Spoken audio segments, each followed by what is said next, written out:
Sometimes the people we love most carry burdens we never see.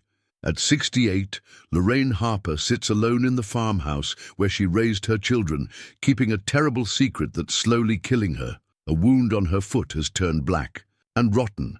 She's hidden it for months, even from her daughter, who's a nurse. When Lorraine finally collapses, doctors find something growing inside the wound that they've never seen before. Something that changes everything they thought they knew about healing. On her mantel sits a faded photograph, 3 generations of Harper women, all keeping their own secrets. The youngest face in that picture once witnessed something so terrible it shaped the rest of her life. Now, 60 years later, that buried. Trauma is literally eating her alive from the inside out.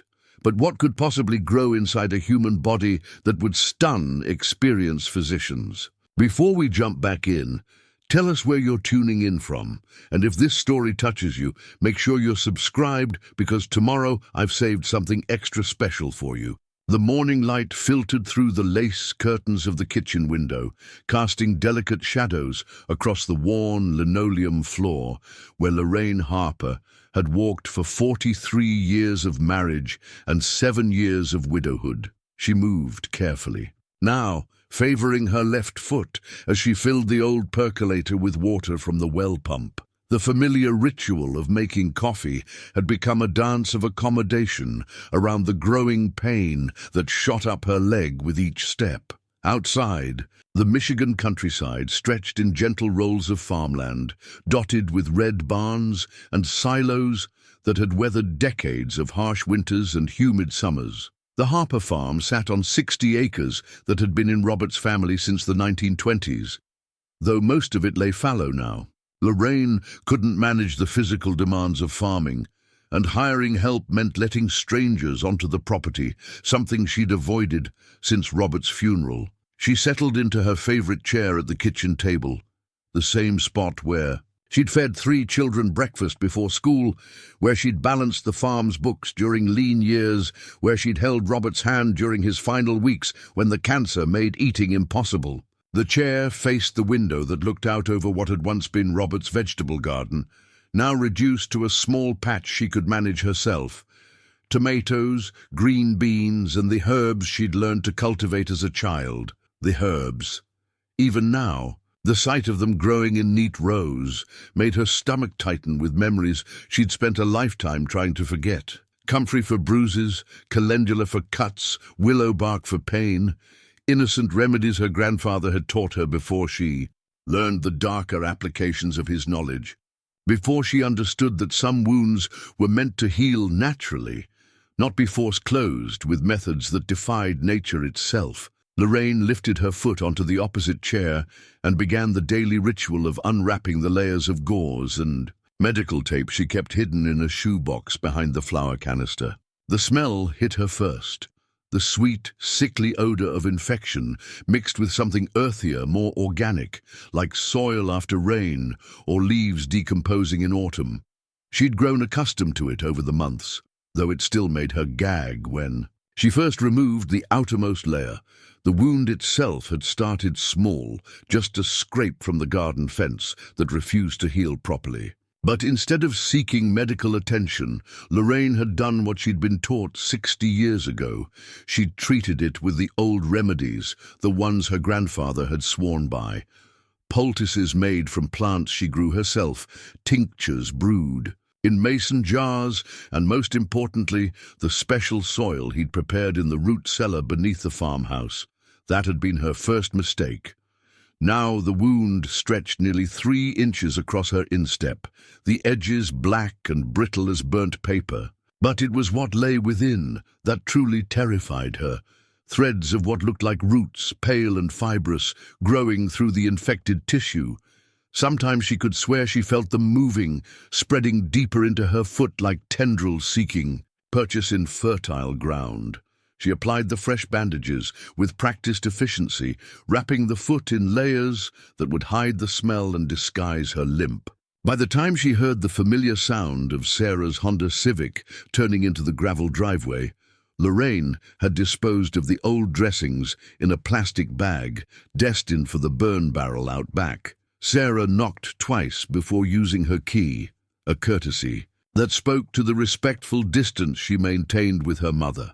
At 45, she carried herself with the confident bearing of a woman who'd spent 20 years as a registered nurse, first in Detroit's inner-city hospitals, then in the quieter setting of rural Michigan's medical centers. Her auburn hair, now streaked with premature gray, was pulled back in the same practical ponytail she'd worn since nursing school. "Morning, Mum," Sarah called as she entered, carrying a small cooler and her oversized purse. "Brought you some of those blueberry muffins from the bakery in town, and that herbal tea you like." Lorraine smiled, genuinely pleased to see her daughter, despite the anxiety that accompanied every visit. "You spoil me, dear. Coffee's fresh if you want some." Sarah moved through the kitchen with the easy familiarity of someone who'd grown up. In the space, checking the refrigerator's contents, noting the mail stacked on the counter, observing her mother with the trained eye of a healthcare professional. It was this last habit that made Lorraine most nervous. Sarah's ability to spot illness and infirmity with just a glance. "You look tired," Sarah said, settling into Robert's old chair across from her mother. "Are you sleeping all right?" "Well enough for an old woman." Lorraine kept her bandaged foot tucked beneath the table, hidden by the checkered tablecloth. "How's Michael? Still working too many hours at the plant?" 60-hour weeks since they got that new contract. "But the overtime's good. We're finally making headway on Jamie's college fund." Sarah sipped her coffee and studied her mother's face. "Mom, you're sure you're feeling okay? You seem, I don't know, more withdrawn lately." The observation hit closer to home than Lorraine cared to admit. The infection was sapping her strength, making even simple conversations feel exhausting. But more than that, the growing presence of those root-like threads in her foot seemed to be awakening memories she'd successfully buried for decades. Dreams of her grandfather's weathered hands, teaching her to grind herbs with an old wooden pestle. Nightmares of the root cellar's earthen walls and the terrible things that had grown there. "I'm fine, Sarah. Just missing your father more as winter approaches. You know how he loved this time of year, getting the garden ready for spring." It was a deflection that worked because it was partially true. Robert's absence felt sharpest during the seasonal transitions, when she most needed his steady presence and practical wisdom. He would have insisted she see a doctor months ago. He would have recognized the signs of serious infection, and wouldn't have been swayed by her stubborn independence. Sarah reached across the table and squeezed her mother's hand. "I know you miss him. We all do. But Dad wouldn't want you isolating yourself out here. Maybe it's time to think about that senior community in town, the one with the nice apartments and the communal dining room." "Absolutely not." The response came out sharper than Lorraine intended. "This is my home, Sarah. I'm not going anywhere. I'm not saying permanently. Just maybe for the winter months. You'd have people around, activities, medical staff on site if you need anything." Sarah's voice carried the practiced patience of someone who'd had this conversation before. "I worry about you out here alone, especially when the snow gets heavy." Lorraine pulled her hand away and busied herself with straightening the salt and pepper shakers.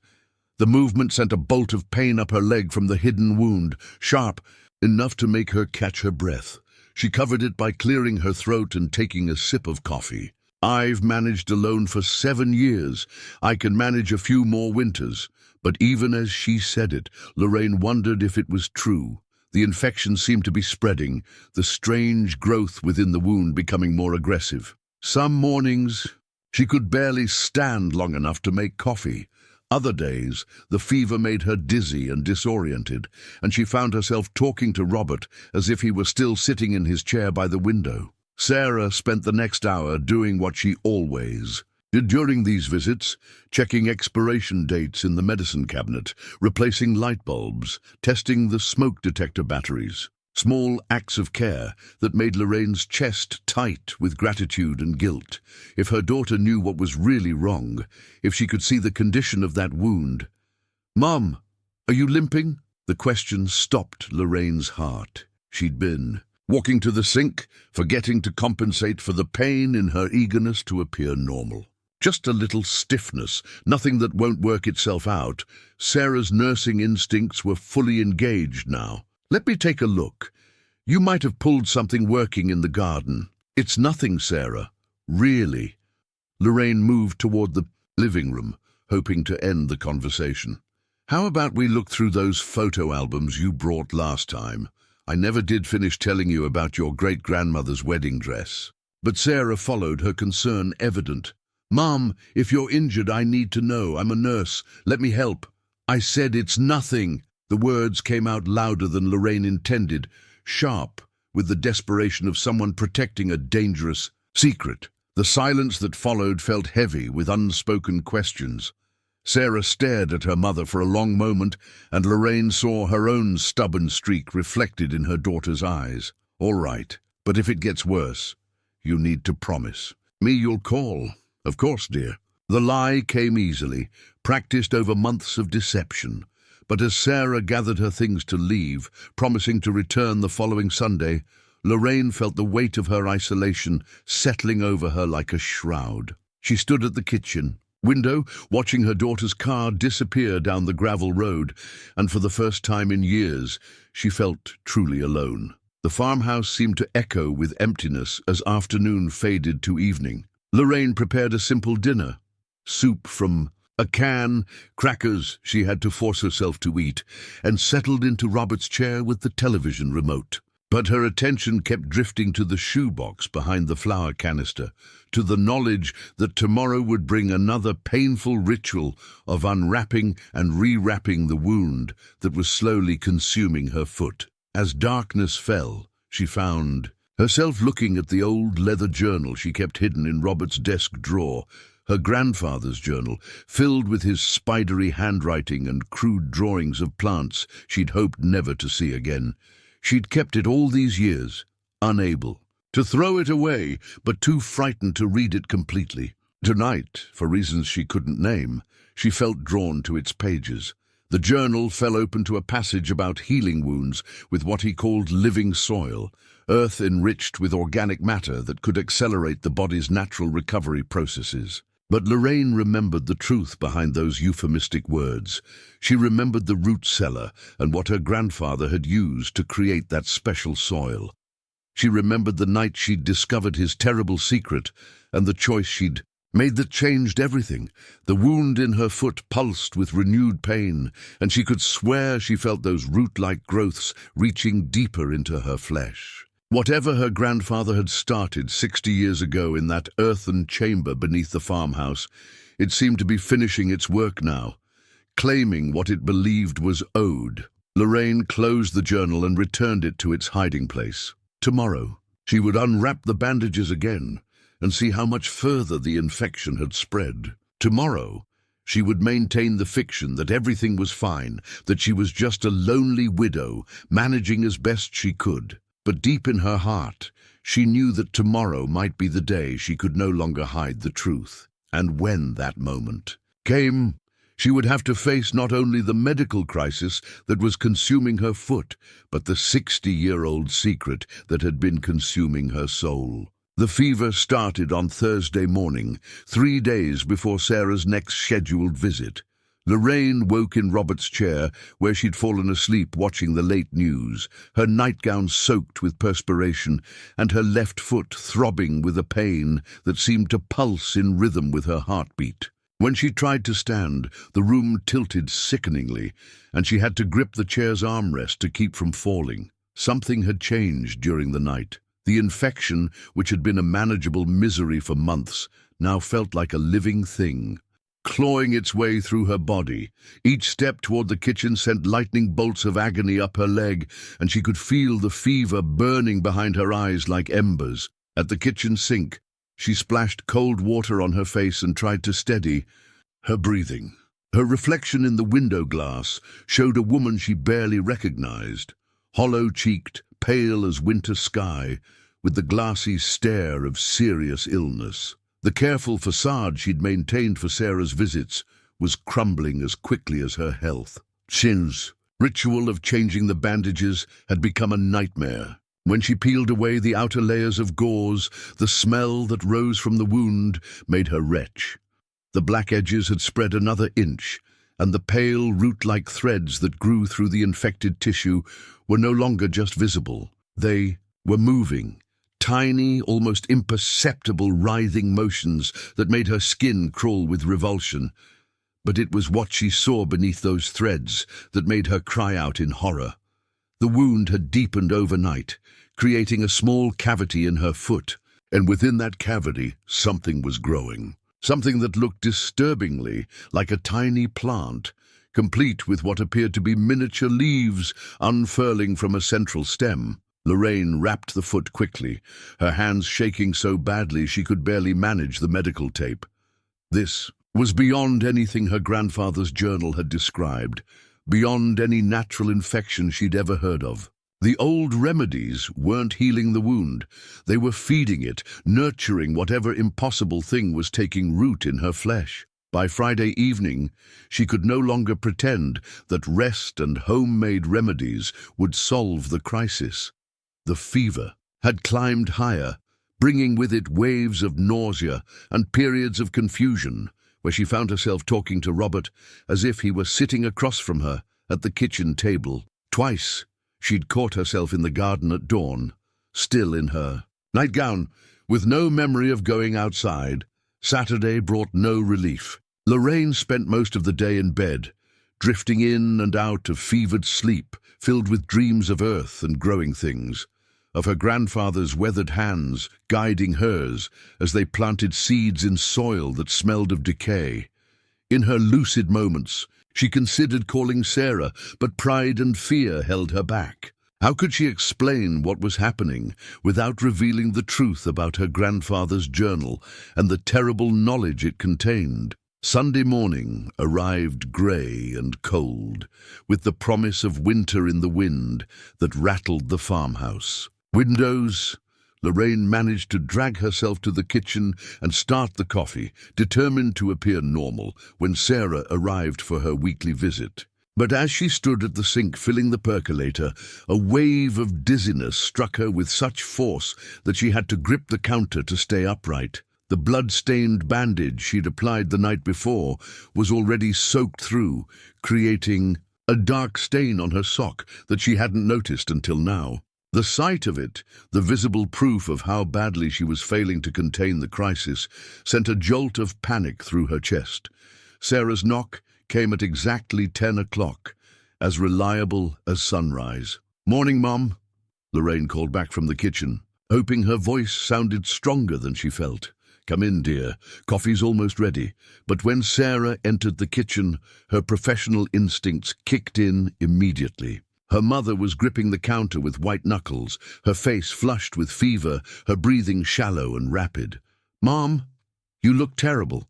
Are you sick?" "Just a little tired. Didn't sleep well last night." Lorraine attempted to move toward the table, but her bandaged foot betrayed her.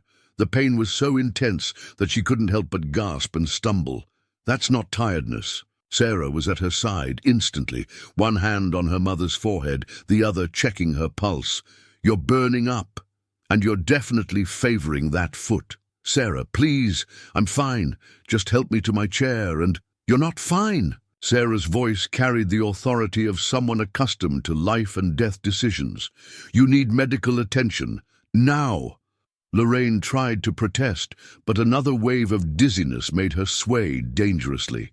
Sarah caught her before she could fall, and as she did, her eyes fell on the dark stain spreading across her mother's sock. "Mom, you're bleeding. What happened to your foot?" "It's nothing. Just a small cut that's been slow to heal." But Sarah was already helping her to a chair, kneeling down to examine the injury. "Let me see it." "No!" Lorraine pulled her foot away with more force than she'd intended. "Sarah, I said it's nothing. Please just leave it alone." The desperation in her mother's voice stopped Sarah cold. In 20 years of nursing, she'd learned to recognize the difference between normal patient resistance and the kind of fear that came from hiding something serious. This was definitely the latter. "Mom, I need to see what's under that bandage. If you have an infection, it could be—" "I said no." Lorraine's voice cracked with exhaustion and pain. "I can take care of myself. I've been taking care of myself just fine." Sarah stood slowly, her face reflecting the kind of professional concern that Lorraine had hoped never to see directed at her. "How long has this been going on? How long has what been going on? Don't lie to me. The fever, the limp, whatever's wrong with your foot, how long?" Lorraine looked into her daughter's eyes and saw the futility of continued deception. Sarah was too good at her job, too trained to spot the signs of serious illness. And frankly, Lorraine was too tired to keep fighting. "A few months," she admitted quietly. "Maybe longer." "A few months?" Sarah's voice rose with disbelief. "Mom, you've been hiding a serious injury for months? What were you thinking?" Before Lorraine could answer, the kitchen began to spin around her. The fever that had been building for days finally overwhelmed her depleted reserves, and she felt herself sliding sideways in the chair. Sarah's voice seemed to come from very far away, calling her name with increasing urgency. The last thing Lorraine remembered before consciousness faded was the sound of her body hitting the linoleum floor and Sarah's panicked voice calling 911. As darkness closed over her, she found herself thinking about the blood-stained bandage that would soon be removed by emergency room doctors, and the impossible thing they would find growing in the wound beneath. She'd spent 60 years keeping her grandfather's secrets, protecting the world from knowledge that should have died with him. But as the ambulance sirens grew louder in the distance, Lorraine realized that some secrets were too powerful to stay buried forever. Whatever was taking root in her foot, whatever her grandfather had started in that earthen chamber so many years ago, was about to be exposed to the harsh light of modern medicine, and she had no idea what that exposure might unleash. The antiseptic smell of the hospital hit Lorraine before she fully regained consciousness, triggering memories of Robert's final days and the helpless feeling of watching someone you love slip away despite the best efforts of modern medicine. But this time, she was the patient, and the plastic hospital bracelet around her wrist felt like a shackle binding her to a world of exposure and vulnerability she'd spent a lifetime avoiding. "Mom, can you hear me?" Sarah's voice carried the strain of someone who'd spent hours in a waiting room, alternating between worry and anger. Lorraine opened her eyes to find her daughter sitting beside the hospital bed, still wearing the same clothes from their interrupted Sunday morning, but now wrinkled and coffee-stained from a day of crisis management. "Where?" Lorraine's voice came out as a croak, her throat raw from dehydration and fever. "Mercy, General, you've been unconscious for 6 hours." Sarah's tone was carefully controlled, the way she spoke to difficult patients who needed important information delivered clearly. "They've got you on IV antibiotics and fluids. Your temperature was 104 when the ambulance brought you in." Lorraine tried to sit up, but the movement sent a wave of dizziness through her head. More concerning was the absence of pain from her left foot. Whatever medication they'd given her had numbed the infection site, but she could see the bulk of professional bandaging beneath the hospital blanket. "My foot, did they?" They examined it. Sarah's voice grew tighter. "Mom, what the hell were you thinking? That infection could have killed you. A few more days and you might have lost the foot entirely." The clinical language couldn't hide the fear beneath Sarah's professional composure. Lorraine had seen that same expression when Sarah discussed terminal patients, the look of someone who understood exactly how close death had come. "I was managing it fine. I've been treating it." With what?" Sarah leaned forward, her nursing instincts fully engaged. "The doctors found traces of some kind of plant material in the wound, something they've never seen before. What have you been putting on that infection?" Lorraine's blood chilled. If the doctors had found evidence of her grandfather's remedies, if they started investigating the unusual plant matter, they might uncover secrets that were meant to stay buried. Just some herbal treatments, old family remedies. Herbal treatments don't cause what they found in your foot. Sarah's voice carried 20 years of medical experience and growing frustration with her mother's evasiveness. Mom, there was something growing in there, actually growing like a plant. They had to remove it surgically. The words hit Lorraine like a physical blow. They'd removed it. Whatever had been taking root in her flesh for months was now sitting in some laboratory being examined by people who couldn't possibly understand what they were dealing with. Her grandfather's journal had warned about this, about what happened when the old knowledge was exposed to modern scrutiny. Where is it now? What did they do with what they removed?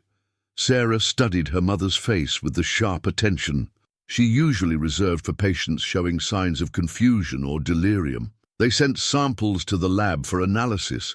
Dr. Martinez, the infectious disease specialist, wants to understand how plant matter could integrate with human tissue the way it did. Before Lorraine could respond, the door opened and a middle-aged Hispanic man in a white coat entered, carrying a tablet and wearing the expression of someone dealing with a medical puzzle that didn't fit any established categories. Mrs. Harper, I'm Dr. Martinez. How are you feeling? Lorraine managed a weak smile, like I've been hit by a truck but better than this morning. The antibiotics are working well. Your white cell count is dropping and the fever's broken. But I need to ask you some questions about how you've been treating this wound. Dr. Martinez pulled up a chair, settling in for what was clearly going to be a detailed conversation. Your daughter mentioned old family remedies. Can you be more specific? The moment Lorraine had dreaded for months was finally here. She could see in the doctor's eyes the same clinical curiosity that had driven her grandfather's experiments, the desire to understand and catalogue something that lay outside normal medical experience. But unlike her grandfather, this man had no idea how dangerous that curiosity could be. Just some herbs I grow in my garden. Comfrey, calendula, things like that. What about the soil? We found traces of extremely rich organic matter mixed with the plant material, almost like potting soil, but with an unusual composition. Lorraine's heart hammered against her ribs. They'd found the special soil, the earth her grandfather had prepared in the root cellar with methods she'd tried for 60 years to forget. I don't know what you mean. Dr. Martinez consulted his tablet, scrolling through what appeared to be lab results. The organic matter contains DNA from multiple plant species, some of which don't match any samples in our botanical database. There are also trace amounts of what appears to be human genetic material, though we're still trying to understand how that's possible. Sarah's face went pale. Human genetic material. What does that mean? We're not sure yet. It could be contamination from the wound itself, but the integration patterns suggest something more complex. Mrs. Harper, is there anything else you can tell me about these family remedies? Any ingredients you might have forgotten to mention? Lorraine felt the weight of 60 years of secrecy pressing down on her chest. In the bed beside her, monitors beeped steadily, tracking vital signs that reflected her growing panic. If she told them the truth about her grandfather's experiments, about what he'd used to create that special soil, they would think she was delusional. But if she continued lying, they might stumble onto discoveries that were far more dangerous than her personal infection.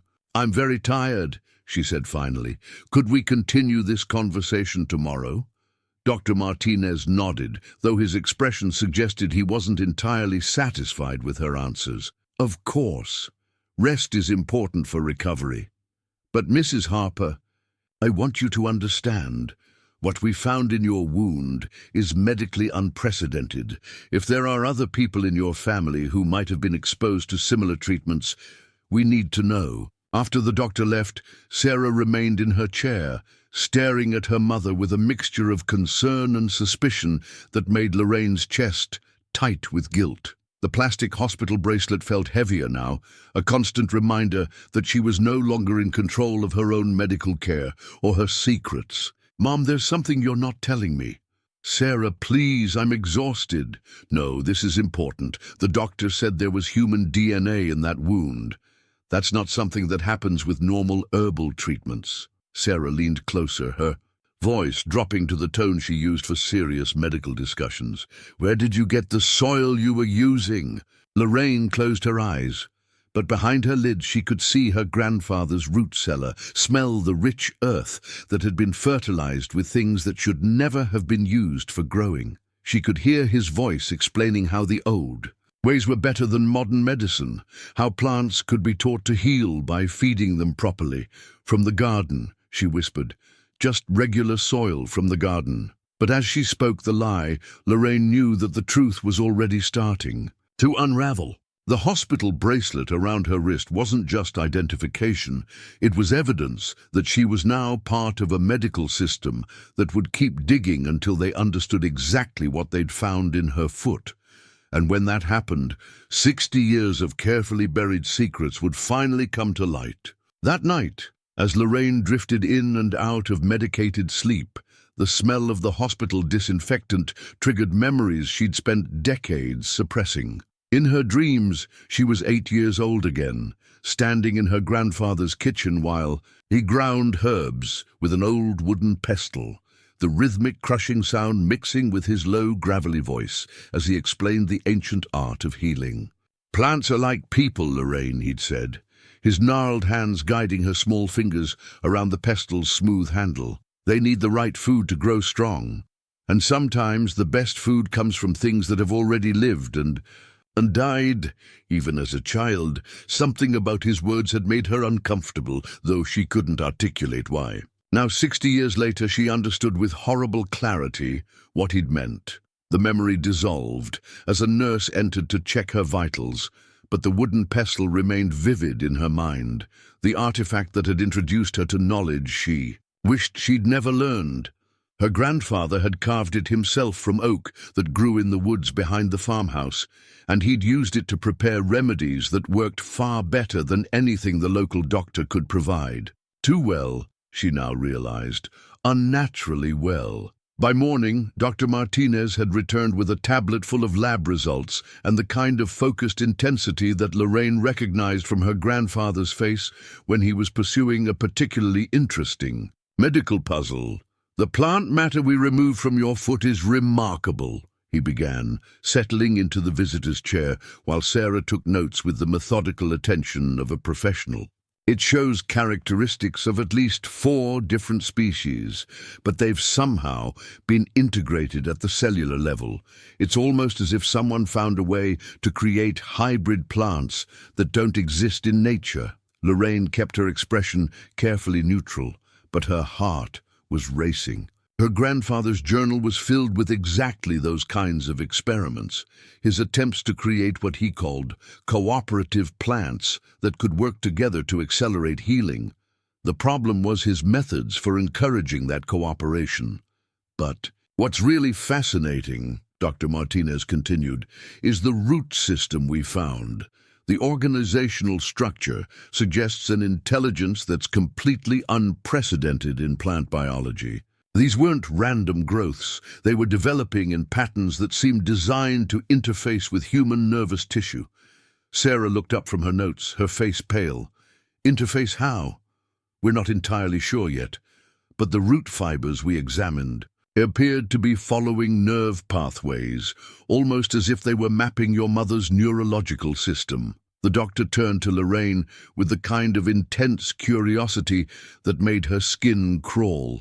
Mrs. Harper, I need you to think very carefully. Is there anything unusual about the soil you used? Anything your family might have added to it over the years? The question hung in the air like a challenge. Lorraine could feel Sarah watching her, looking for any sign of deception. The truth was sitting in her throat like a stone, the knowledge of what her grandfather had mixed into that special soil, the human remains he'd claimed were necessary to teach plants how to heal human bodies. It's just garden soil, she repeated, but her voice lacked conviction even to her own ears. Dr. Martinez made a note on his tablet. I'm going to have our botanist run some additional tests. And I'd like to arrange for a psychiatric consultation. Sometimes, infections this severe can affect cognitive function, and I want to make sure we're not missing anything. After he left, Sarah remained in her chair, studying her mother, with the kind of professional assessment that felt more invasive than any medical examination. "Mom, you're lying to me. Sarah, I'm telling you everything I know." "No, you're not." Sarah's voice carried the firmness she used with uncooperative patience. "I've been thinking about this all night. You grew up on that farm, right? With your grandfather after your parents died?" Lorraine's stomach clenched. Sarah had never shown much interest in family history before, but now she was asking exactly the kinds of questions that could lead to dangerous discoveries. "Yes, but I don't see what that has to do with... What was he like? Your grandfather? What did he do for a living?" "He was a farmer, like most people around here back then." But even as she said it, Lorraine knew the description was inadequate. Her grandfather had been many things: farmer, healer, philosopher, and something darker that didn't have a proper name. People came to him from 3 counties away when the regular doctors couldn't help them, and he'd developed a reputation for curing ailments that were considered incurable. "That's not the whole story, is it?" Sarah pulled out her phone and began typing. "I'm going to do some research on our family history. If there's something medical in our background that could explain what's happening to you, I need to know about it." Panic fluttered in Lorraine's chest. If Sarah started digging into their family's past, she might uncover records of her grandfather's activities, the visitors who came seeking miraculous cures, the unexplained disappearances of people who'd been beyond conventional help. "Sarah, please. The past is the past. Can't we just focus on getting me well? The past is affecting your present health, and mine, potentially, if there's some genetic component to this." Sarah's thumb moved rapidly across her phone screen. "I'm already seeing some interesting things here. Did you know your grandfather owned significantly more land than what's in the current property records? It looks like several acres were sold, off or abandoned sometime in the 1960s. The 1960s, the year everything had changed. The year Lorraine had made the terrible discovery in the root cellar and taken action that haunted her dreams even now. I wouldn't know about that. I was just a child." But Sarah was absorbed in her research now, her nursing instincts fully engaged. "There are some gaps in the public records around that time, like someone deliberately removed information." She looked up at her mother with sharp attention. "Mom, what happened to your grandfather? How did he die?" The question hit Lorraine like a physical blow. In all the years since Robert's death, through all of Sarah's visits and attempts to understand her family history, that particular detail had never come up. Now, lying in a hospital bed with the evidence of her grandfather's work literally growing inside her body, she was being forced to confront the one secret she'd never told anyone. "He had a heart attack," she said quietly. "Very sudden. I found him in the morning. It was technically true, though it left out the crucial detail of what had caused that heart attack. The moment when 8-year-old Lorraine had discovered what her grandfather was really doing in that earthen chamber beneath the farmhouse. The moment she'd realized that some of his visitors never left the property, and that their remains were being used to create the special soil that made his remedies so unnaturally effective. Sarah was still scrolling through her phone, but Lorraine could see the calculation in her eyes, the way she was piecing together fragments of information and finding patterns that were leading her dangerously close to the truth. The wooden pestle from her dreams seemed to pulse in her memory, and she could almost feel her grandfather's hands guiding hers as he taught her to grind herbs that should never have grown in soil enriched with human remains. Whatever had been planted in her foot all those months ago was finally bearing its terrible fruit, and the harvest was going to destroy everything she'd spent 60 years trying to protect. 3 days into her hospital stay, Dr. Martinez returned with lab results that made his previous findings seem routine by comparison. The botanist he'd consulted, Dr. Elena Vasquez from the university's agricultural department, accompanied him. this time carrying a microscope case and wearing the expression of someone who'd encountered something that challenged everything she thought she knew about plant biology. "Mrs. Harper, we need to discuss what we've discovered," Dr. Martinez began, but Dr. Vasquez interrupted with the kind of excitement that academic researchers reserved for potentially groundbreaking discoveries. "The genetic analysis is unlike anything we've documented before," she said, setting up a portable microscope on the bedside table. "Would you mind if I showed you what we're seeing?" Lorraine wanted to refuse, but Sarah's presence made that impossible. Her daughter had been growing more suspicious each day, spending hours on her phone, researching family history and asking pointed questions about the farmhouse property. Any sign of reluctance to cooperate with the medical team would only fuel her curiosity further. "I suppose that would be all right," Lorraine said, though her voice lacked conviction. Dr. Vasquez adjusted the microscope's focus and gestured for them to look. "These are the root fibers we removed from your foot. Notice the cellular structure. It's showing characteristics of at least 4 different plant families simultaneously." Sarah peered through the eyepiece first, her nursing background helping her interpret what she was seeing. "That's not possible. Plants can't just combine genetic material like that." "Exactly. But somehow these specimens have done precisely that. And look at this." Dr. Vasquez switched to a higher magnification. "The root tips show signs of deliberate cultivation. Someone trained these plants to grow in specific patterns." Lorraine's mouth went dry. Her grandfather's journal contained detailed descriptions of exactly those training methods, ways to encourage plants to cooperate with each other by feeding them properly and providing the right guidance during their growth phases. But the methods he'd used— "Mrs. Harper, you mentioned your grandfather was a farmer," Dr. Martinez said, consulting his notes. "Did he ever experiment with plant breeding, create unusual hybrids, or develop special growing techniques?" The question felt like a trap closing around her. He grew vegetables and herbs, nothing unusual, but Dr. Vasquez was pulling out her phone, scrolling through what appeared to be research files. "I've been looking into historical agricultural practices in this region, and I found some fascinating records from the 1950s and early 1960s. There were reports of a local healer who claimed to have developed revolutionary growing methods that produced plants with unprecedented medicinal properties." Lorraine's heart hammered against her ribs. Those reports had been one of the reasons she'd been so careful to keep her grandfather's activities secret. People had been talking, asking questions, getting too close to understanding what was really happening on the property. "I wouldn't know anything about that," she managed. "The records mention a man named Silas Harper who owned property about 15 miles from your current address. That wouldn't be a relative, would it?" Sarah looked up sharply from the microscope. "Harper, Mom, that's our family name.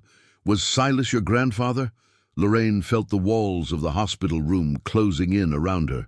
6 decades of carefully maintained silence were crumbling with each question, each piece of evidence the medical team uncovered. "Yes, but he was just a farmer. People exaggerate stories over time."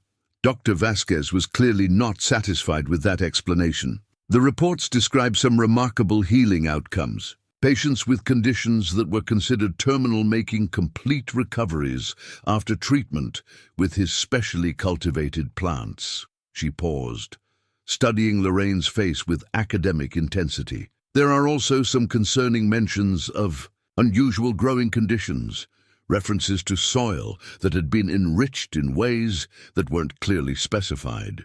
The special soil, even now Lorraine could remember the smell of it, rich and dark and somehow too alive.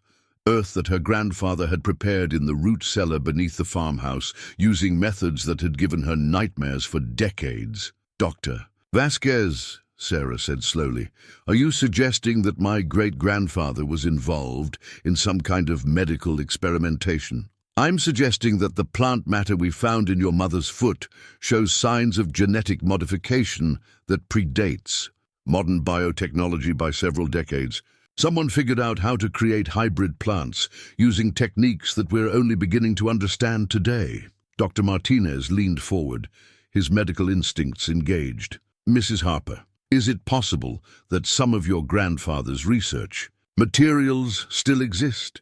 His notes may be samples of the soil he used. Understanding his methods could help us determine if there are any long-term health risks associated with exposure to these modified plants. Lorraine thought about the leather journal hidden in Robert's desk drawer, filled with her grandfather's spidery handwriting and crude drawings of plants that shouldn't exist. The journal that contained not just his growing techniques, but detailed descriptions of what he'd used to create that special soil, the human remains he'd claimed were necessary to teach plants how to heal human bodies. Everything was destroyed years ago, she lied. When he died, we cleaned out the farmhouse and got rid of his old things. But Sarah was studying her mother with the sharp attention she usually reserved for patients who weren't telling the complete truth about their symptoms. Mom, what exactly did he die of? You've always been vague about the details. A heart attack. I told you that already, but how old was he? Had he been sick? Heart attacks in elderly people usually have warning signs: chest pain, shortness of breath, fatigue. Sarah's nursing background was showing. Did anyone investigate the cause? The questions were getting dangerously close to territory Lorraine had never discussed with anyone. The night she'd discovered what her grandfather was really doing in the root cellar.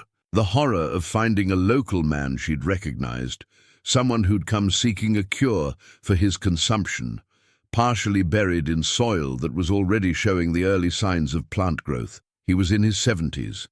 These things happen, but even as she said it, Lorraine could see the skepticism in both doctors' faces. Medical professionals were trained to look for patterns, to question inconsistencies, and her story was full of gaps that didn't make sense. Dr. Vasquez packed up her microscope with the careful attention of someone handling potentially valuable evidence.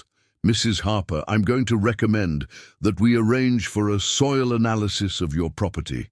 If your grandfather was experimenting with advanced agricultural techniques, there might still be traces of his work in the ground.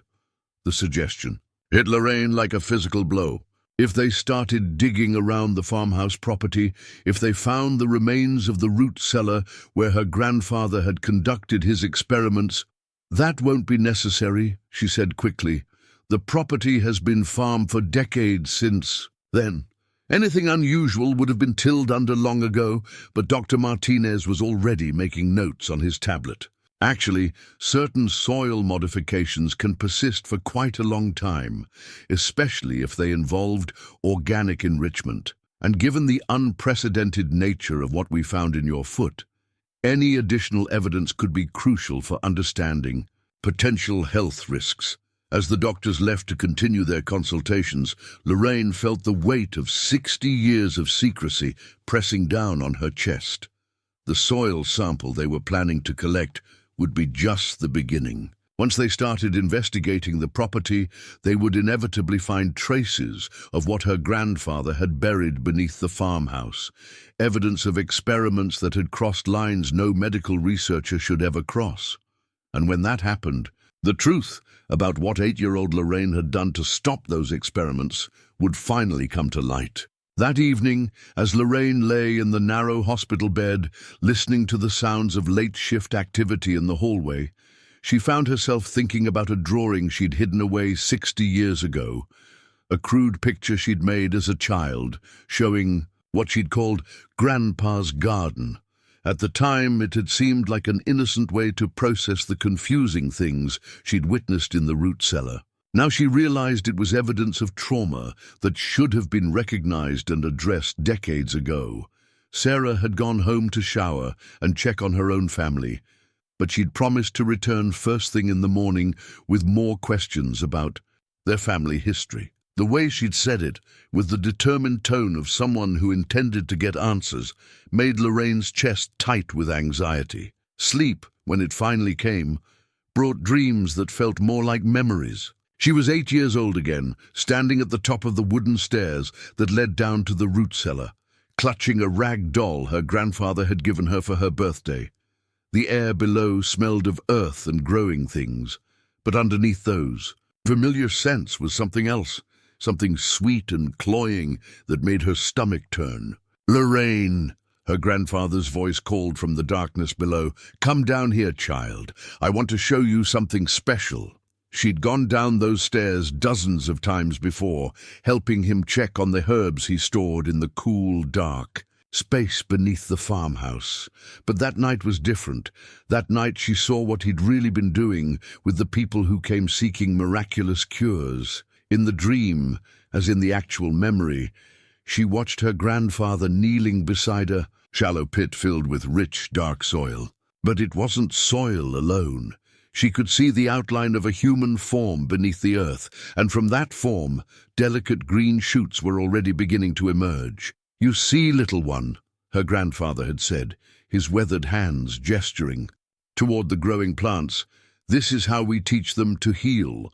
We give them the best teachers, those who have already experienced suffering and are ready to share their knowledge." 8-year-old Lorraine hadn't understood the full horror of what she was seeing, but she'd known instinctively that it was wrong. The man buried in that soil had been alive when he'd arrived at the farmhouse, seeking treatment for the consumption that was slowly killing him. Now he was serving as fertilizer for plants that would supposedly cure others of the same disease. Lorraine woke from the dream with her heart pounding and her hospital gown soaked with perspiration. The memory had been triggered by the doctor's questions about her grandfather's methods, and now it felt as vivid and terrible as if it had happened yesterday instead of 6 decades ago. She thought about the drawing she'd made the next day, her child's attempt to make sense of what she'd witnessed. She'd drawn the root cellar as she remembered it, complete with the rows of plants growing from soil that was shaped like sleeping people. At the time, she'd thought she was being artistic, creating a fantasy garden where plants and people could exist together in harmony. Now, she understood it for what it really was, a trauma record created by a child who had no other way to process the horror she'd discovered. The drawing had been hidden in her bedroom for weeks before her grandfather found it. She could still remember the look on his face when he'd studied her crude artwork, a mixture of pride and concern that had confused her at the time. "This is very good, Lorraine," he'd said, his gnarled fingers tracing the lines she'd drawn. "You have a gift for seeing the truth of things, but this particular truth isn't ready to be shared with the world yet. Do you understand?" She'd nodded, even though she didn't really understand anything except that her grandfather seemed pleased with her work. He'd taken the drawing and promised to keep it safe, and she'd forgotten about it in the way children forget about things that make them uncomfortable. But now, lying in the hospital bed with the evidence of her grandfather's experiments literally removed from her own body, Lorraine wondered what had happened to that drawing. If it still existed somewhere in the farmhouse, hidden away like the leather journal, it would be devastating evidence of what Silas Harper had really been doing in that earthen chamber. The next morning brought Sarah back to the hospital, armed, with a laptop and the kind of determined expression that Lorraine had learned to fear. Her daughter had clearly spent the night doing research, and the results were written all over her face. "Mum, we need to talk," Sarah said, settling into the visitor's chair and opening her computer. "I've been digging into great-grandfather Silas's background, and I've found some very disturbing information." Lorraine's mouth went dry. "Sarah, I don't think this is necessary." "It's absolutely necessary. There are newspaper articles from the early 1960s about people disappearing in this area, sick people who went to see a local healer and were never heard from again." Sarah turned the laptop screen toward her mother, showing a digitized newspaper, clipping with the headline, "Local Man Missing After Seeking Treatment." The face in the photograph was one Lorraine recognized, the man with consumption who had been buried in her grandfather's special soil, the man whose remains had probably fertilized the herbs she'd used to treat her own wound. The articles mention That these missing persons were all seeking treatment for terminal illnesses, Sarah continued, her voice growing harder with each word. And they were all last seen heading toward a property owned by Silas Harper. Lorraine closed her eyes, but she could still see the newspaper photo burned into her vision. People move away sometimes, especially when they're sick and looking for new treatments. Mum, 5 people disappeared over a 2-year period. 5 people who were all desperately ill and all seeking the same healer. Sarah's nursing background was showing in the way she analyzed the pattern. That's not coincidence. That's a pattern of predatory behavior. The accusation hung in the air between them like a challenge. Lorraine wanted to defend her grandfather, to explain that his intentions had been good, even if his methods were horrific. But how could she explain that he genuinely believed he was helping people by transforming their suffering into healing plants for others? Sarah, you don't understand. Then help me understand. Tell me the truth about what happened on that property. Tell me why you've spent your whole life avoiding doctors and treating yourself with homemade remedies. Sarah leaned forward, her voice softening slightly. Mum, I think you've been carrying trauma from childhood that you've never processed. The infection in your foot, the way you've been hiding it. These could be physical manifestations of psychological wounds that have never healed. The irony of her daughter's words wasn't lost on Lorraine. Sarah was absolutely right about the trauma, but she had no idea how literal the connection between past wounds and present infection really was. The plant matter that had been growing in Lorraine's foot wasn't just a medical anomaly. It was the final harvest from seeds her grandfather had planted 60 years ago. There's something else, Sarah said, pulling up another document on her laptop. I found records of a police investigation that was started in 1963 but never completed. Something about suspicious circumstances surrounding Silas Harper's death. Lorraine's blood turned to ice. The investigation had been brief and half-hearted. A rural police force in the 1960s hadn't had the resources or expertise to properly investigate what they'd assumed was just another elderly farmer's heart attack. But if Sarah started digging into those old police files, Mum, what really happened the night your grandfather died? The question hung in the air like a sword waiting to fall. Lorraine could feel 60 years of carefully maintained silence, cracking under the weight of her daughter's determination to uncover the truth. And somewhere in the farmhouse, hidden away like a time bomb waiting to explode, that child's drawing lay waiting to provide evidence of horrors that should have stayed buried forever. Sarah's laptop screen displayed a scanned document that made Lorraine's heart stop. Her grandfather's death certificate from 1963, yellowed with age, but still clearly legible. The cause of death was listed as acute myocardial infarction, but there were handwritten notes in the margins that suggested the attending physician had harbored suspicions about the circumstances. Mom, look at this, Sarah said, pointing to the doctor's cramped handwriting. It says here that Silas Harper was found dead in what appeared to be a root cellar beneath his farmhouse. The attending physician noted unusual circumstances and evidence of recent disturbance in the surrounding soil. Lorraine stared at the document, remembering that terrible night with a clarity that made her chest tight with panic. She'd been 8 years old, awakened by sounds from below the house, her grandfather's voice talking to someone in the root cellar, then a sudden, awful silence that had drawn her down those wooden stairs. There's more, Sarah continued, scrolling through the digital files. The doctor recommended a coroner's investigation, but it was never carried out. Someone, I can't tell who, intervened to have the body released for immediate burial. The intervention had come from Lorraine herself, though she'd been too young at the time to understand the full implications of what she'd done. All she'd known was that her grandfather was dead, and there were terrible secrets buried beneath the farmhouse that needed to stay hidden. But now, faced with her daughter's relentless investigation and the evidence of her grandfather's crimes laid out, In stark black and white, Lorraine realized that the time for silence had finally ended. 60 years of carrying the weight of that night alone had literally poisoned her body from the inside out.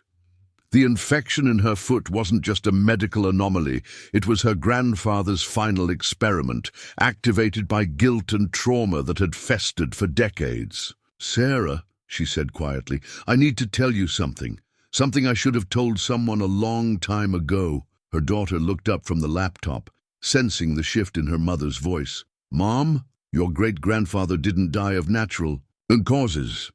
The words felt strange in Lorraine's mouth after 60 years of silence. "I killed him." Sarah's face went pale. "What?" "I was 8 years old, and I discovered what he was really doing to the people who came seeking his help." Lorraine's voice grew stronger as she continued, the relief of finally speaking the truth, overwhelming her fear of the consequences. "He wasn't healing them, Sarah. He was using them as fertilizer for his plants." The laptop slipped from Sarah's hands, clattering onto the hospital bed. "Mom, what are you saying?" "I'm saying that the man in that newspaper photo, the one who went missing after seeking treatment, I saw him buried alive in my grandfather's root cellar, with plants already growing from his body."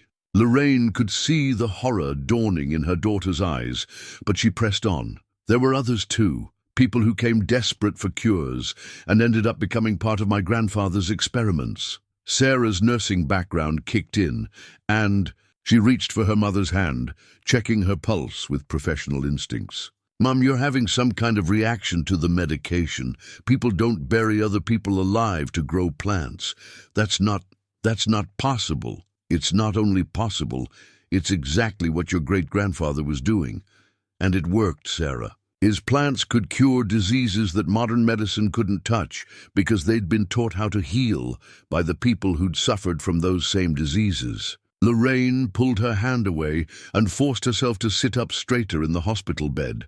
"The night he died, I went down to the root cellar and found him preparing another victim, a woman who'd come seeking treatment for her cancer. She was still alive, barely conscious, already partially buried in that terrible soil. The memory was as vivid as if it had happened yesterday. Her grandfather kneeling beside the shallow pit, his weathered hands positioning the woman's body for optimal plant growth, explaining to his 8-year-old granddaughter how the roots would learn to fight cancer by consuming someone who'd already experienced the disease. "I tried to help her," Lorraine continued, her voice growing steadier with each word. "But she was too weak, too far gone. And my grandfather, he was so calm about it, so convinced he was doing something wonderful. He started explaining how the plants would use her knowledge to heal others, how her sacrifice would save dozens of lives." Sarah was staring at her mother with the kind of professional concern usually reserved for patients experiencing psychotic episodes. "Mom, I think we need to call Dr. Martinez. You're describing impossible things. They're not impossible. They're just terrible." Lorraine looked directly into her daughter's eyes, willing her to understand. "When I realized that woman was going to die whether I helped her or not, I made a choice. I picked up my grandfather's own wooden pestle and hit him with it as hard as I could. The confession hung in the air between them like a physical thing." Sarah's face had gone completely white, her nursing training warring with her need to process what her mother was telling her. "The blow didn't kill him immediately," Lorraine continued, "but the shock of it, the realization that his own granddaughter had turned against him, that's what stopped his heart. He died right there in the root cellar, surrounded by the evidence of his crimes. Mom, please, you're talking about murdering your grandfather when you were 8 years old. Children can't. Children can do anything when they're desperate enough. And I was desperate to stop what he was doing." Lorraine's voice carried the weight of 60 years of guilt and justification. "I spent that whole night trying to figure out what to do. I couldn't save the woman. She died before morning, but I could stop him from doing it to anyone else." Sarah was silent for a long moment, her mind clearly racing through the implications of what she'd just heard. "What did you do with the bodies?" I left them where they were and sealed up the root cellar.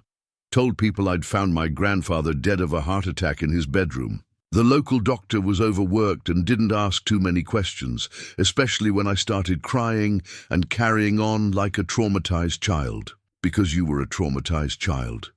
Yes, but I was also a killer, and I've been living with that knowledge every day since. Lorraine felt tears running down her cheeks, but they brought relief rather than sorrow. The infection in my foot. It's connected to what happened that night. I've been using soil from the same root cellar to treat wounds for 60 years, and my grandfather's experiments are finally claiming what they think they're owed. Sarah stood up abruptly and began pacing the small hospital room, her nurse's training struggling to process information that defied every medical principle she'd ever learned. Mom, even if I believed what you're telling me, and I'm not saying I do, you were 8 years old. If your grandfather was really doing what you describe, then you were protecting yourself and saving other people's lives. I know that now. But at 8 years old, all I knew was that I'd killed the person who was supposed to take care of me. Lorraine wiped her eyes with the hospital-issued tissues. I've been carrying that guilt my whole life, Sarah, and I think it's been literally eating me alive from the inside out. Before Sarah could respond, Dr. Martinez appeared in the doorway with the kind of urgent expression that suggested important news. Mrs. Harper, I'm sorry to interrupt, but we've received some very interesting results from the genetic analysis. He entered the room carrying his tablet and wearing the expression of someone who discovered something that changed everything he thought he knew about the case. The human DNA we found in the plant matter, it's not from you. It's from multiple individuals, and some of the genetic markers suggest the samples are quite old, possibly decades old. Dr. Martinez paused, studying the faces of both women. Mrs. Harper, I need to ask you again, is there any possibility that your grandfather's agricultural experiments involved human remains? Lorraine looked at her daughter, then back at the doctor, and realized that the truth was going to come out whether she wanted it to or not. The evidence was literally written in her DNA, in the plant matter that had been growing in her foot, in the soil that had been feeding off 60 years of buried secrets. Yes, she said simply, there's every possibility of that. And with those words, the careful structure of silence she'd maintained for 6 decades finally collapsed completely. Dr. Martinez's tablet displayed genetic analysis results that transformed Lorraine's confession from what Sarah had hoped was a trauma-induced delusion into documented scientific fact. The multiple DNA signatures found in the plant matter weren't random contamination. They represented distinct individuals whose genetic material had somehow been integrated into living plant tissue over decades. Mrs. Harper, Dr. Martinez said carefully, settling into the visitor's chair with the deliberate movements of someone processing information that challenged his understanding of both medicine and human nature. What you're describing would explain these test results. But I'm obligated to inform you that if human remains are involved, this becomes a matter for law enforcement. Sarah dropped back into her chair, as if her legs had given out. You're saying you believe her? You believe my mother killed her grandfather when she was 8 years old? I'm saying the physical evidence supports the existence of human genetic material in a context that suggests deliberate agricultural experimentation using human remains.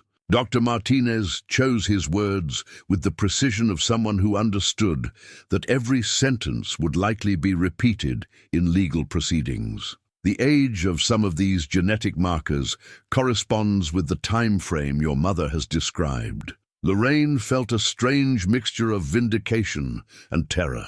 For 60 years, she'd carried the secret of what she'd witnessed and what she'd done, never knowing if anyone would believe such an impossible story. Now, faced with scientific proof that her grandfather's experiments had been real, she realized that validation came with consequences she wasn't prepared for. Dr. Martinez, she said quietly, if you contact the police, what happens next? That depends on several factors. The age of the alleged crimes, the circumstances, your age at the time of the incident, these are all considerations that would affect any potential prosecution. He paused, consulting his tablet. But Mrs. Harper, if there are human remains on your property, they need to be properly investigated and given appropriate burial. Sarah was staring at her mother with a mixture of horror and something that might have been admiration. Mom, if what you're saying is true, if you really stopped him from hurting more people, then you were a hero. I was a child who killed her grandfather. That's not heroic, Sarah. That's just... Lorraine struggled to find words for something she'd never been able to articulate. That's just desperate. But Dr. Martinez was already making notes, his medical training engaged with the practical aspects of the situation. We'll need to involve the authorities, but given the historical nature of the case and your age at the time, I suspect they'll be more interested in recovery and proper burial than in prosecution. 20 minutes later, Detective Ray Kowalski arrived at the hospital carrying a digital recorder and wearing the expression of someone who'd been briefed on a case that sounded like something out of a horror novel. A 30-year veteran of rural Michigan law enforcement, he'd investigated everything from domestic disputes to drug trafficking, but he'd never dealt with allegations of medical experimentation involving human remains. Mrs. Harper, I need to record our conversation if you don't mind, he said, settling his large frame into the room's third chair. Dr. Martinez has given me the basic outline of what you've told him, but I need to hear it directly from you. Lorraine looked at Sarah, drawing strength from her daughter's presence, then began telling the story she'd never spoken aloud. The childhood memories of her grandfather's experiments, the night she'd discovered the woman in the root cellar, the moment she'd made the choice that changed everything.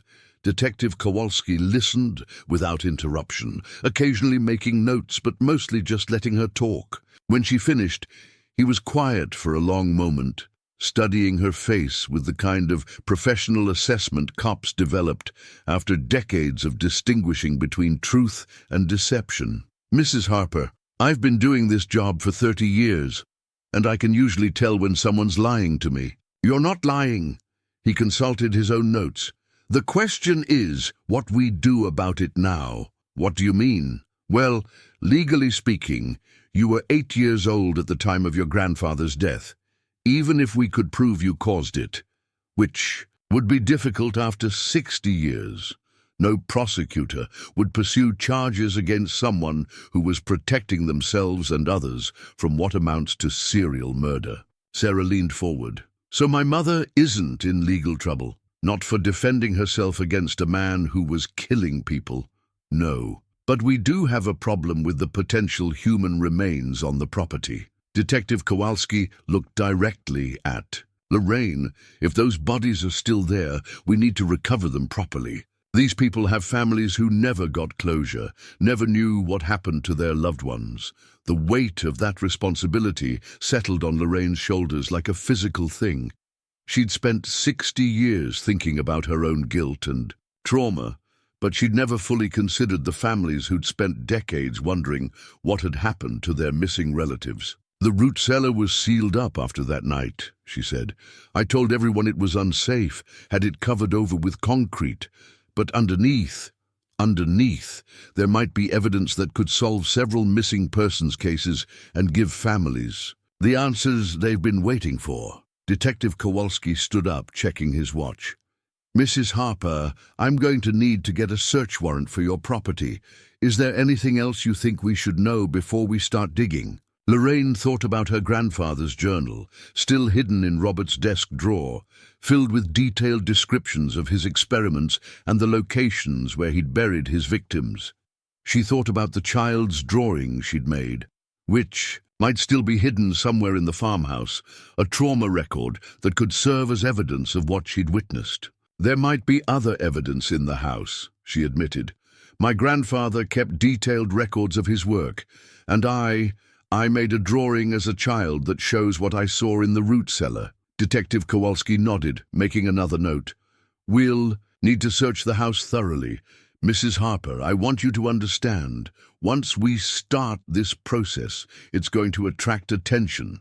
Media, probably. The story of a child stopping a serial killer who was conducting medical experiments. That's the kind of thing that gets picked up by news outlets. The prospect of public attention made Lorraine's stomach clench with anxiety. She'd spent her entire adult life maintaining privacy, avoiding notice, keeping her family's secrets safely buried.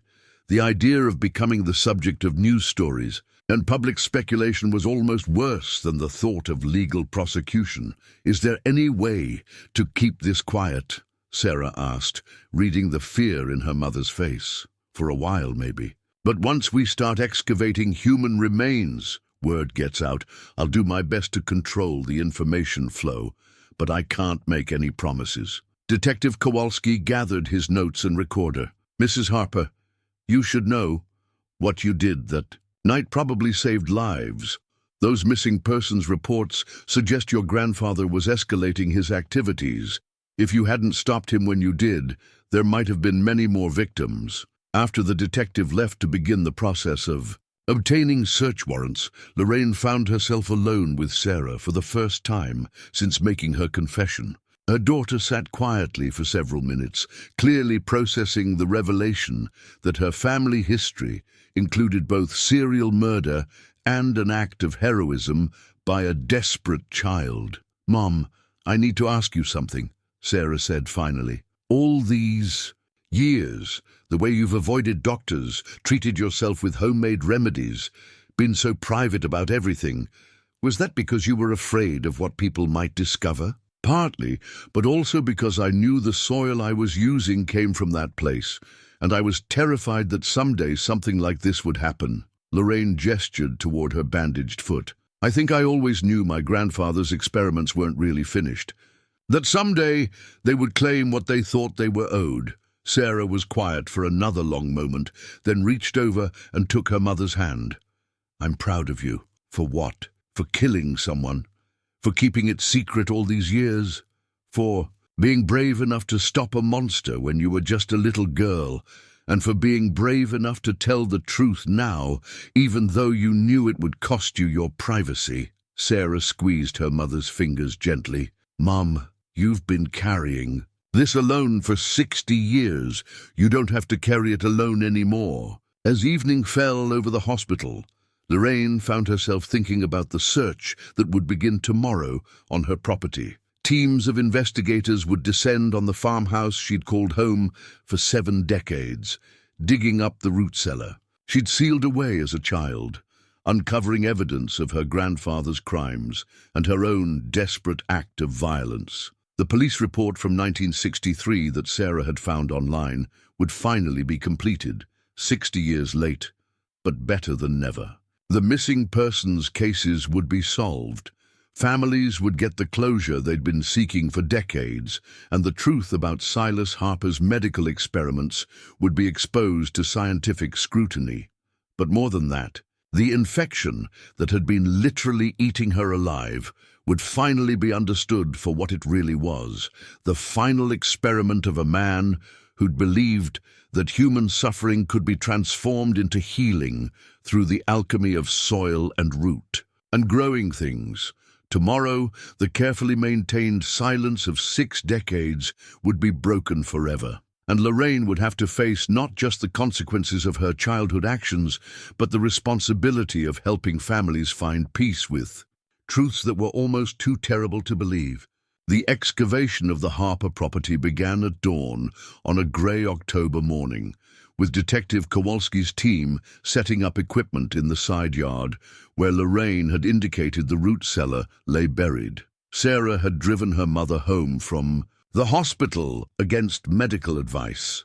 Lorraine had insisted she needed to be present when they uncovered what she'd hidden for 60 years. From her kitchen window, Lorraine watched the investigators work with methodical precision, using ground-penetrating radar to map the subsurface before breaking through the concrete slab she'd had poured over the cellar entrance in 1964, the sound of jackhammers breaking. Our concrete felt like the systematic destruction of every defense she'd built around her childhood trauma. "They've found the entrance," Sarah said, standing beside her mother at the window. She'd taken emergency leave from her nursing job to help manage what was certainly going to be a media circus once word spread about the investigation. Dr. Martinez had arrived an hour earlier, accompanied by Dr. Vasquez and a team of forensic anthropologists from the State University. The scientific interest in Silas Harper's experiments was already generating academic excitement, though Lorraine suspected the researchers didn't fully understand the horror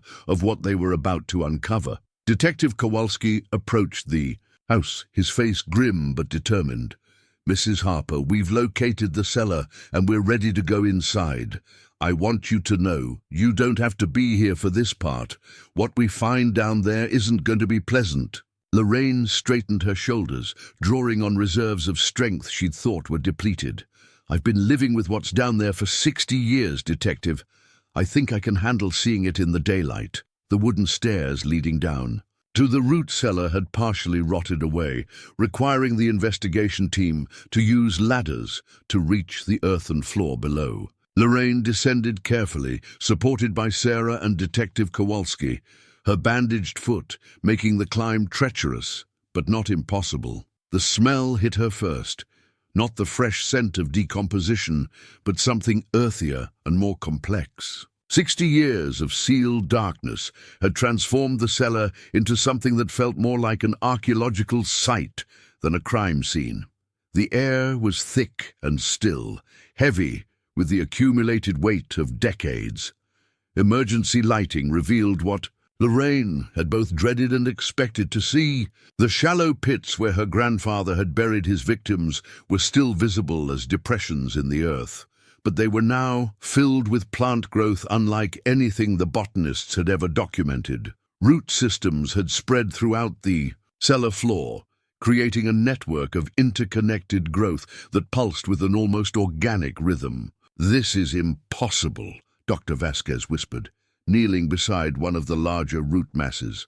"These plants have been growing in complete darkness for 60 years, but they're not just alive, they're thriving." Dr. Martinez was taking photographs with clinical precision, documenting growth patterns that defied every principle of plant biology he'd ever learned. "The root structure is incredibly sophisticated. It's almost as if they've created their own ecosystem down here. But it was what the forensic anthropologist found that silenced the scientific speculation.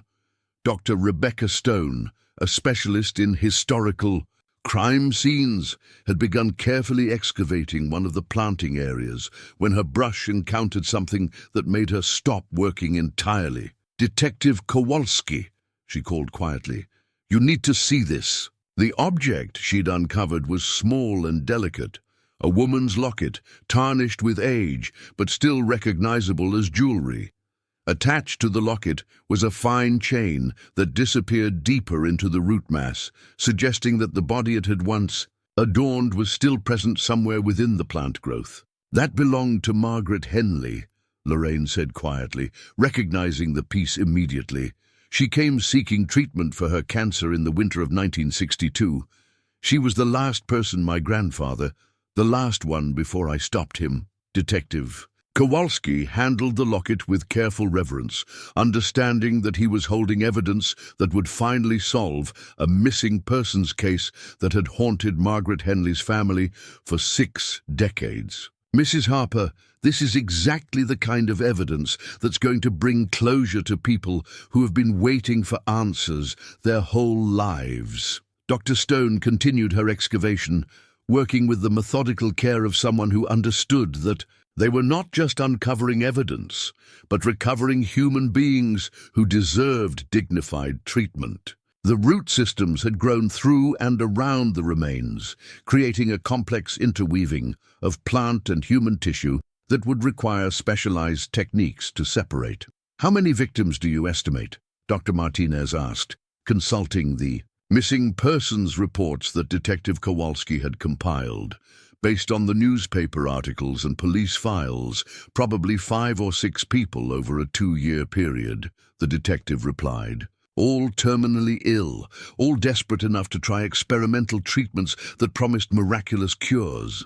Lorraine felt the weight of those numbers settling on her conscience like stones. 5 or 6 people who had died because her grandfather believed their suffering could be transformed into healing for others. 5 or 6 families who had spent decades wondering what had happened to their loved ones. But as she watched the investigation team work with respectful precision to recover the remains and document the impossible plant growth that had sustained itself for 60 years in complete darkness, Lorraine realized that her childhood act of violence had prevented many more deaths. Her grandfather's experiments had been escalating, his confidence growing with each successful transformation of human suffering into botanical healing. The victim's locket caught the emergency lighting, reflecting tiny points of brilliance in the underground darkness. For 60 years, Margaret Henley had been feeding the plants that grew from her remains, unknowingly contributing to the same experimental process that had eventually infected Lorraine's own foot. But now, finally, she would be recovered and given the proper burial she'd been denied. The terrible cycle that had begun with Silas Harper's twisted vision of medical advancement was finally being broken. As the investigation continued throughout the afternoon, news crews began arriving at the Harper property despite Detective Kowalski's efforts to maintain discretion. The story of a child who had stopped her grandfather's serial murders 60 years ago was exactly the kind of narrative that captured public attention, and Lorraine found herself facing the media scrutiny she'd dreaded for decades. But something unexpected happened as the news reports began to air. Instead of the sensationalism and judgment she'd feared, the public response was overwhelmingly supportive. Social media filled with messages calling her a hero, praising her courage, and expressing sympathy for the trauma she'd carried alone for so long. Dr. Martinez had returned to the hospital to process the medical implications of what they'd discovered. But he'd left behind a clean, professionally applied bandage, the first proper medical dressing Lorraine's wound had received in months. For the first time since the infection began, her foot felt like it was actually healing rather than being consumed by something that fed on guilt and buried trauma. Sarah stood beside her mother on the farmhouse porch, watching the recovery team work with respectful precision to separate human remains from the root systems that had grown around them. The botanical specimens were being carefully preserved for study, but the priority was giving proper burial to people who had been denied that dignity for 6 decades. "Mom, I need to tell you something," Sarah said, her voice carrying the weight of a confession. "When I first heard your story, I thought you might be having some kind of psychological break. The infection, the fever, the medication. I thought it was affecting your judgment." Lorraine nodded, understanding her daughter's professional skepticism. "I wouldn't have believed it either if I hadn't lived through it. But watching these investigators work, seeing the evidence they're uncovering," Sarah gestured toward the excavation site where Dr. Stone was carefully cataloging personal effects that would help identify the remains. "What you went through as a child, what you did to stop him, that took incredible courage." Inside the farmhouse, Detective Kowalski was conducting a systematic search for additional evidence. He'd already found Silas Harper's leather journal, hidden in Robert's desk drawer, its pages filled with detailed descriptions of experiments that would provide crucial evidence for the historical investigation. More importantly, he'd discovered the child's drawing that Lorraine had made 60 years ago, hidden away in a box of family papers. It showed the root cellar exactly as she remembered it, complete with the horrifying details that had traumatized her 8-year-old mind. "Mrs. Harper," Detective Kowalski called from the porch, "I need to show you something." He emerged from the house carrying a manila folder containing what appeared to be legal documents. "I found these with your grandfather's journal. They're property deeds showing that he owned additional land about 10 miles from here, land that was abandoned after his death and eventually reverted to the state." Lorraine's blood ran cold. "You think there might be other sites?" I think your grandfather was conducting experiments on a much larger scale than we initially realized. These property records show he owned nearly 300 acres of remote woodland, most of it far from any roads or regular human activity. The implications hit Lorraine like a physical blow. For 60 years, she'd believed she'd stopped her grandfather's experiments completely. But if he'd been using multiple sites, if there were other victims buried in remote locations... Detective, Sarah said, reading the horror on her mother's face. How many more people might be out there? We won't know until we investigate the other properties. But based on the documentation in his journal, your grandfather was corresponding with desperate people from several states. People who were willing to travel long distances for experimental treatments that promised miraculous cures. Dr. Vasquez approached from the excavation site, carrying soil samples that would be analyzed for additional evidence of human remains. Mrs. Harper, I want you to know, the plant specimens we're recovering here represent a completely unknown form of botanical development. Your grandfather may have been a criminal, but he was also conducting pioneering research that we're only beginning to understand. Pioneering research built on murder, Lorraine said quietly. Yes, but research that could potentially lead to legitimate medical breakthroughs. The way these plants have integrated human genetic material and sustained themselves for decades, if we can understand the mechanisms involved, we might be able to develop new treatments for terminal illnesses. The irony wasn't lost on Lorraine.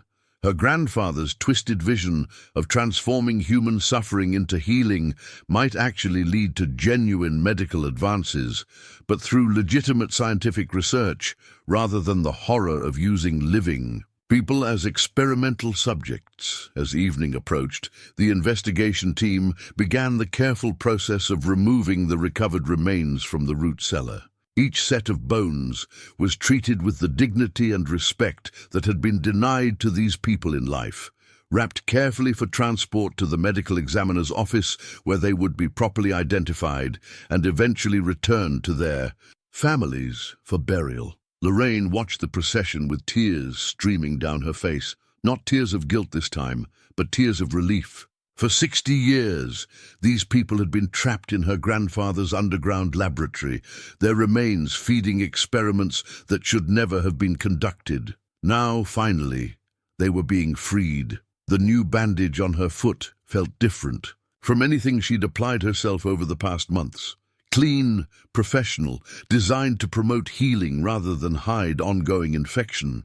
For the first time since the wound had appeared, she could imagine it actually getting better, and as the last of the evidence was removed from the root cellar that had haunted her dreams for 6 decades, Lorraine realized that she was finally ready to begin healing too. 6 months later, Lorraine Harper stood in the kitchen of her new apartment at Willowbrook Senior Community, looking out at a small garden plot where she was learning to grow herbs the proper way, in clean soil, under natural sunlight, with methods that honored life rather than exploiting death. The apartment was bright and modern, with emergency call buttons and weekly visits from medical staff, but most importantly, it was only 10 minutes from Sarah's house. Her foot had healed completely, leaving only a small scar where the infection had once threatened to consume her entire leg.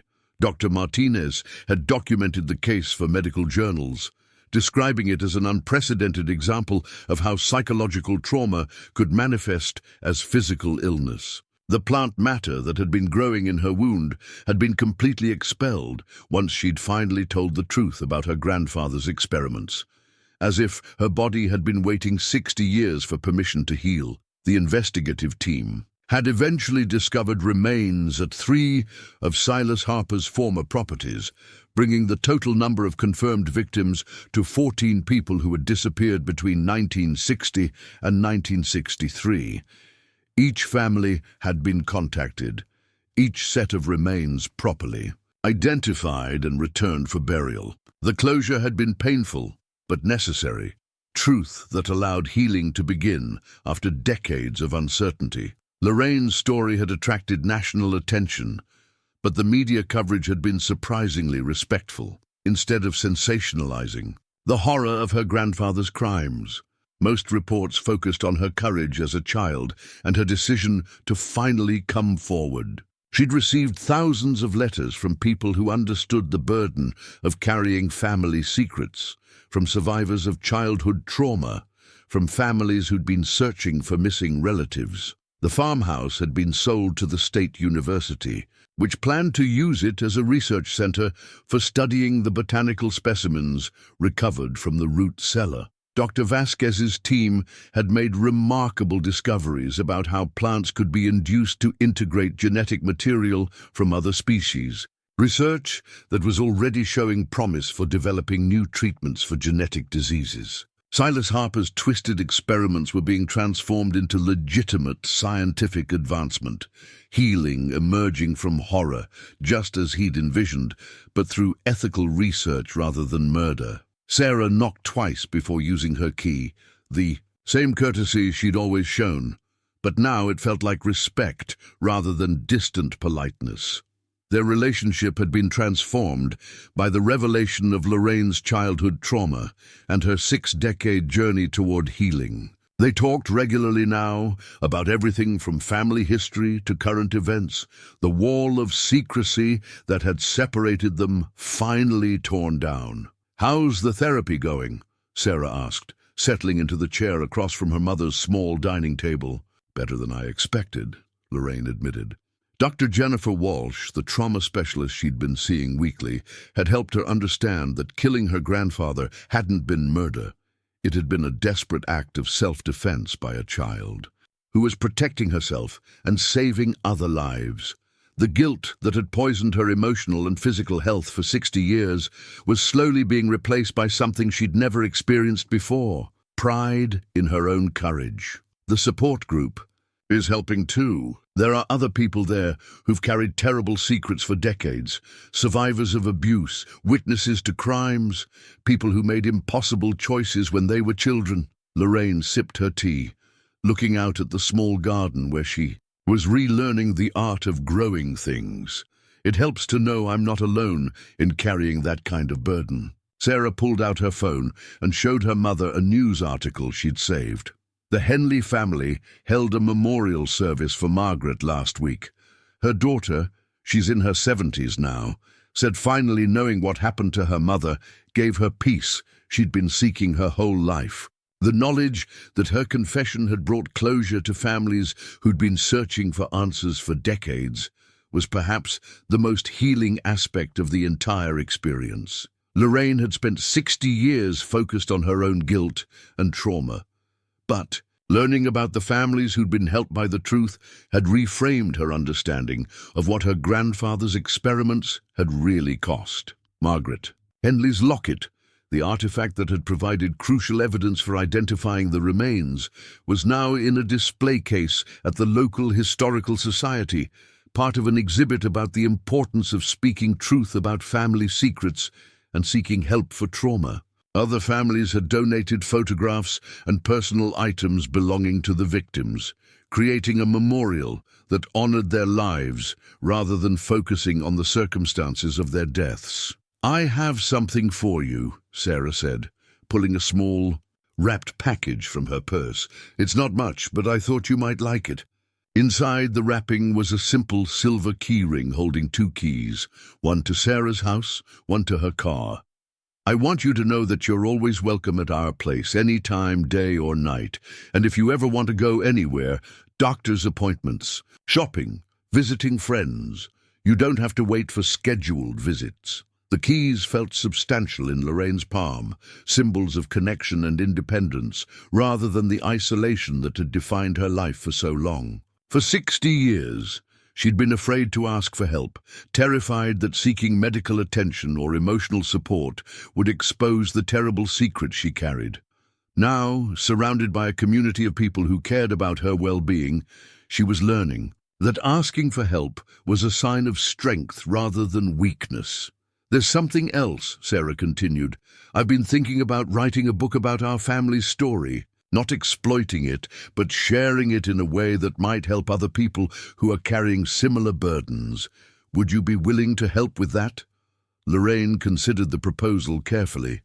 The idea of deliberately publicizing her story still made her uncomfortable, but she'd received so many letters from people who'd been helped by reading about her experience that she was beginning to understand the value of speaking truth about difficult topics. "I think I'd like that," she said, finally. "But only if we do it right, only if we focus on how speaking the truth can set people free to heal." As afternoon faded to evening, Lorraine walked Sarah to the door and watched her drive away, then returned to her small garden to water the herbs she was learning to grow in clean soil under natural sunlight. The plants were thriving. Calendula for cuts, comfrey for bruises, chamomile for peaceful sleep. Simple remedies that worked through the natural processes of healing rather than the twisted alchemy her grandfather had pursued. The new house keys caught the last light of day, reflecting tiny points of brilliance that reminded her of Margaret, Henley's locket. But where that artifact had represented death and secrets and buried trauma, these keys represented life and connection and the courage to build relationships based on truth rather than fear. For the first time in 60 years, Lorraine Harper was truly free to heal.